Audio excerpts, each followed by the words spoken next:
पाकिस्तान आज भी वही है जो चंद बरस कबल था, लेकिन तब हम देखते थे कि दुनिया में भारत की लॉबिंग बहुत मजबूत थी। लाखों डॉलर्स लगाए जाते थे। पाकिस्तान के मौकफ को वैसे अहमियत नहीं मिलती थी जैसे मिलने का हक होता था। भारत अपना झूठ भी बनावटी और आर्टिफिशियल अंदाज में बेच लेता था, क्योंकि भारत ने अपना एक जाली भरम कायम रखा था कि वो इस खत्ते का चौधरी है, नेट रीजनल सिक्योरिटी प्रोवाइडर है। लेकिन फिर पाकिस्तान को एक मौका मिला, भारत ने हमें आजमाने का फैसला किया, ऑपरेशन सिंदूर लॉन्च किया और फिर पूरी दुनिया ने देखा कि कैसे ऑपरेशन बुनियाद मरसूस ने भारत का गुरूर भरम खाक में मिला दिया, चौधराहट पाश पाश कर दी।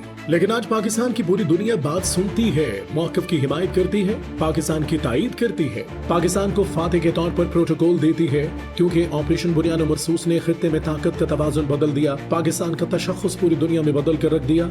ये तो ऑपरेशन बुनियाद मरसूस की फतह की झलकियां थी। इसके बाद पोस्ट ऑपरेशन बुनियाद मरसूस ने पाकिस्तान को वो कामयाबियां अता की कि जिनका ख्वाब हम देखा करते थे। जंगी बहास पर भारत का गुरूर खाक में मिलाने के बाद फील्ड मार्शल सैयद आसिम मुनीर ने सफारती बहास पर मिलिट्री डिप्लोमेसी का जादू चलाया, दुनिया को दिखाया कि पाक फौज का सिपा सलार सिर्फ जंगी बहास पर नहीं, सफारती बहास पर भी लड़ना जानता है। फील्ड मार्शल आसिम मुनीर ने न सिर्फ अपने आप को एक प्रोफेशनल सिपाही बल्कि एक जबरदस्त स्टेट्समैन के तौर पर साबित किया। फील्ड मार्शल आसिम मुनीर ने पोस्ट वॉर मिलिट्री डिप्लोमेसी से भारत का वो गुरूर भी खाक में मिला दिया। वो लाखों डॉलर्स की लॉबिंग तबाह कर दी, जिसके बायस दुनिया भारत के मौकिफ को पाकिस्तान पर तरजीह देती थी। अमरीकी सदर ने प्रोटोकॉल तोड़कर फील्ड मार्शल को जोहराने पर मदऊ किया, मीडिया पर उनकी तारीफों के पुल बांध दिए, नेटो जैसे दुनिया के बड़े फौजी प्लेटफॉर्म पर फील्ड मार्शल की सताइश कर दी। General was very impressive.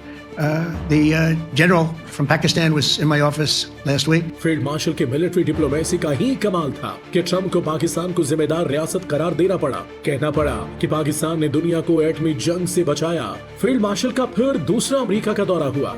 इसके बाद हमने देखा कि भारत पर ट्रम्प ने 50% टैरिफ आयद कर दिया। Field marshal post war diplomacy के तहत चाइना गए, वहां भी कामयाबियों के झंडे गाढ़े, जिसका नतीजा एससीओ इजलास में देखने को मिल रहा है। एससीओ इजलास में भारत की मौजूदगी में पाकिस्तान के मौकफ की हिमायत की गई, बलूचिस्तान में भारत की प्रॉक्सीज की मजम्मत की गई, जाफर एक्सप्रेस समेत दीगर दहशतगर्दाना कार्रवाइयों की मजम्मत की गई है। मिसिंग पर्संस का झूठा प्रोपेगेंडा नाकाम हो गया, वो किसी काम न आया, क्योंकि दुनिया इससे मुतासिर नहीं हुई, बल्कि पाकिस्तान के मौकफ की हिमायत करते हुए बीएलए की मजम्मत की गई। एससीओ इजलास में पाकिस्तान की दहशतगर्दी के खिलाफ लड़ाई के एतराफ करके दर हकीकत यह तस्दीक की गई कि पाकिस्तान नेट रीजनल स्टेबलाइजर बन चुका है, खित्ते के अमन का जामिन है, इसलिए दहशतगर्दी के खिलाफ कुर्बानियां दे रहा है। ये तमाम कामयाबियां फील्ड मार्शल की मिलिट्री डिप्लोमेसी की बायस है, क्योंकि इस हम आहंगी के बायस फैसला साजी में कोई कंफ्यूजन नहीं है, जिसके नताइज आज पाकिस्तान को मिल रहे हैं।